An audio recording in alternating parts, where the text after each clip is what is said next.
léegi nag maam Seera Fall dimension am yéen xamu leen ko wax dëgg fa yàlla li doon gën mooy ngeen gëstu yoonam ba pare doog wax ci moom maanaam nit li gën ci moom rek mooy nga déglu ko ba pare ba xam ko doog a wax ci moom. Ibra Fall. amuñu jot boobu sax. ma posé la question. waaw non da ngeen a da ngaa war a am jot boobu nag. xaaral ma posé la question. waaw. am na luñ ci xam kay. doy na fekk. xaaral. nan ngeen xam nga ñu. suñu question mooy.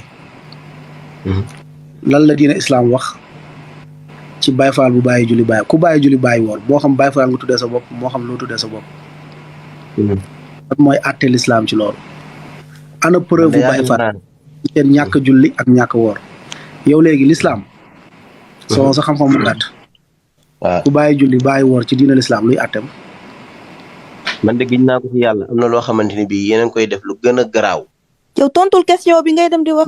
leneen tontul question bi. yow soxna si yow sa xol daa bon yow moom ku borom xol bu bon nga billaay walaay parce que doo déglu nii. waaw jërëjëf billaay walaay da nga maanaam da nga war di naxtaan nit ñi sax pour mën a déglu. waaw dinaa naxtaan amul problème waaye léegi ñu si question bi dinaa maanaam ni ngay waxee nii boobu ba léegi xam nga man yàgg naa ji depuis bi may def demande ba léegi. waa sëñ bi bàyyi loolu waa sëñ bi maay jéggalu bàyyi loolu ñëwal si question bi ngir yàlla ñi war a dugg dañoo bëri maay jéggalu léegi. lan moo gën a garaaw bàyyi julli bàyyi woor.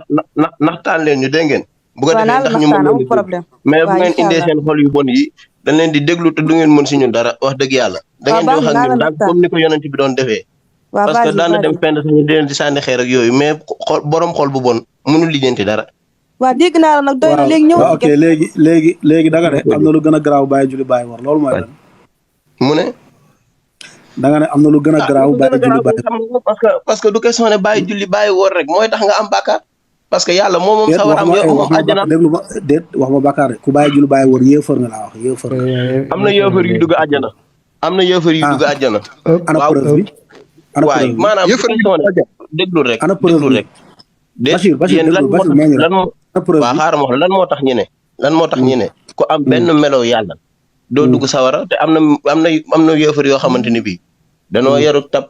loolu fan la nekk ku am benn melo yàlla doo dugg sawara fan la nekk. du ma leen wax benn aaya wala ma wax leen benn addis parce que ku leen indil aaya wala ma wax leen addis tamit du dégg. waaw léegi déglu ma yow mi di dugal ay yéefar safara ndax am nga aaya ak xadis.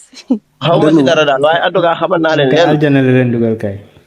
léegi wuyu ma wax ma la aljana yàlla maa xadi bolokeel ma ko. sëñ bi dama la bolokeel maa lay wàccee gentiment dégg nga.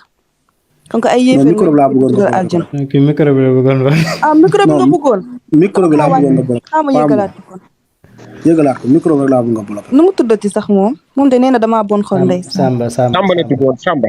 Samba Seck. di ñaan ngeen partager vidéo bi bu baax ngeen tapoter ko ñu leeral dëggu yàlla bi. Pour ne pas rater les lives de Oustaz Alpha Ba, abonne-toi sur ses comptes et active la cloche de notification.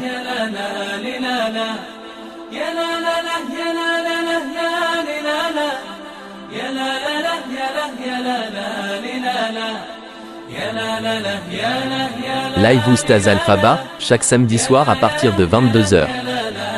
Si vous ratez le live, vous retrouverez la rediffusion sur YouTube sur cette chaîne.